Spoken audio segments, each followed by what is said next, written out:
They built a power plant on my land claiming I had plenty to share, but they never saw it coming when I turned their shoddy engineering against them, flooding their homes with my redirected spring water. Imagine your HOA stealing your natural resources right from your backyard. How would you fight back?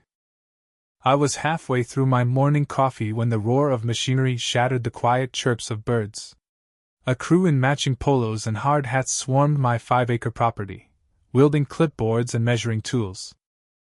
This land, with its natural spring, had been my haven for 15 years, chosen for its seclusion just beyond city limits, with minimal HOA oversight, or so I thought. Still in slippers, I stormed outside, the autumn chill biting my skin. "Hey, what's going on?" I demanded. A woman with jet black hair and a tight bun turned, her smile as cold as her navy blazer. "Good morning, Mr. Carter. I'm Sylvia Grant, president of Willow Creek HOA. She offered a hand. I ignored it. "You're trespassing," I said, arms crossed. Her smile tightened. "We're surveying community water resources. Your spring is an untapped asset for everyone." She flashed a tablet with a document, citing Section 12, Paragraph 7 of the HOA charter I'd signed years ago, claiming natural resources could be used for community benefit. My spring, producing 90 gallons a minute, was deemed excess for my single household. My neighbor, Paul Mason, wandered over, confused. Before I could explain, Sylvia pitched her plan: a community water feature and a hydroelectric system to lower HOA fees. Paul's eyes lit up at the savings, and I saw her strategy: bribe the neighbors with cheaper bills to justify stealing my water. "You can't just take it," I protested, but Sylvia's condescending tone cut me off. "You agreed to this when you signed the charter, Mr. Carter." Her crew photographed my spring as she promised, official notice, and a construction start in days. That night, I pored over my HOA agreement. The fine print was there, buried in jargon, but surely they couldn't build on my land? An email arrived detailing a 6-week project with minimal disruption. Lawyers I called needed days to review, too late to stop the bulldozers. Sleepless, I imagined them desecrating the spot where I'd scattered my late wife's ashes under her favorite oak. This wasn't just land, it was sacred.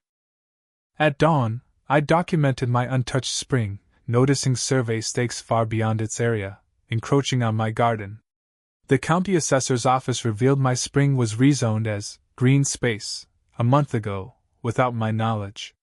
Neighbors admitted ignoring HOA notices, assuming they were routine. Sylvia had buried the rezoning in fine print, banking on apathy. Construction began with a vengeance. I confronted the foreman, Mike Torres, who showed permits listing my spring as community property. The documents were fraudulent. My deed proved otherwise.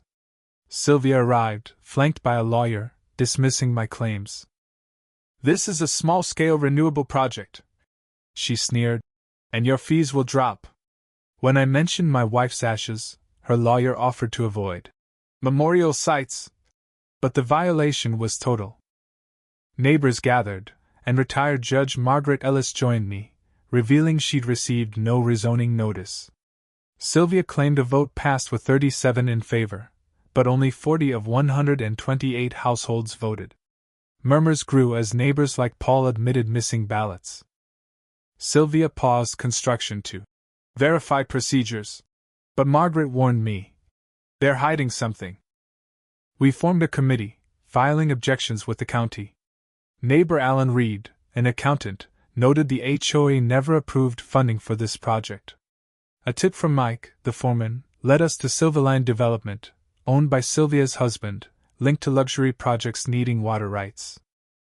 This wasn't about community benefits, it was a land grab. A cease and desist letter threatened $500 daily fines if I interfered. Construction escalated, with a massive drilling rig and security guards blocking my access. The spring's pond level dropped as pipes siphoned water. Sylvia was racing to finish before we could sue. But she didn't know my spring fed a vast underground system, or that I'd contacted the state environmental office about wetland violations. Margaret uncovered that Sylvia's brother-in-law, a county commissioner, approved the permits, a blatant conflict. 2 weeks later, my backyard was unrecognizable. A concrete reservoir loomed, turbines hummed, and my grandfather's willows were uprooted. Sylvia dismissed my protests about protected trees, boasting of her husband's ties to a judge.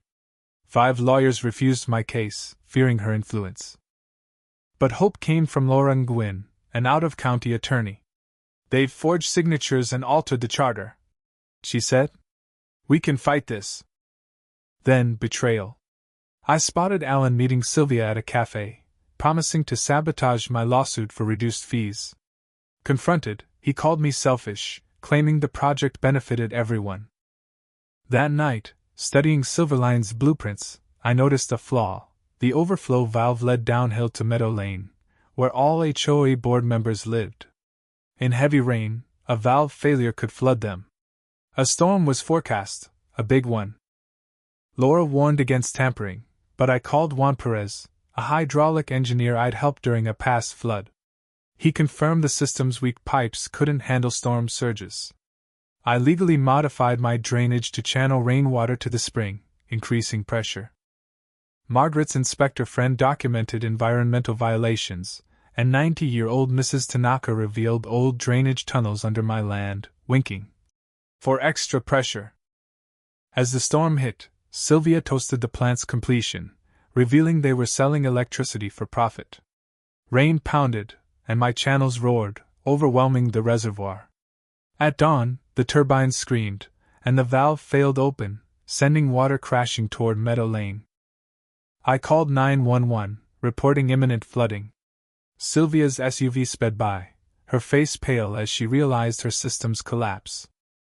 By noon, burst pipes flooded the board members' homes, only theirs. Sylvia accused me of sabotage, but Margaret produced the denied permits, and the police chief questioned Sylvia's approvals. The reservoir wall cracked, and we evacuated as it collapsed, water reclaiming the land. 8 weeks later, the courthouse was mobbed. Investigations exposed Sylvia's fraud, forged documents, and bribes. She faced FBI questioning for embezzlement. The board resigned, and neighbors demanded new elections. My spring was restored, and I built a community nature preserve, protected forever. Alan apologized, and we replanted together, healing old wounds. Was I wrong to let nature expose their greed? Should I have stopped at legal battles? Share your thoughts in the comments. What would you do if your HOA stole your land? Let's debate. Was my plan justice or revenge? Like, subscribe, and hit the bell for more stories of standing up to power.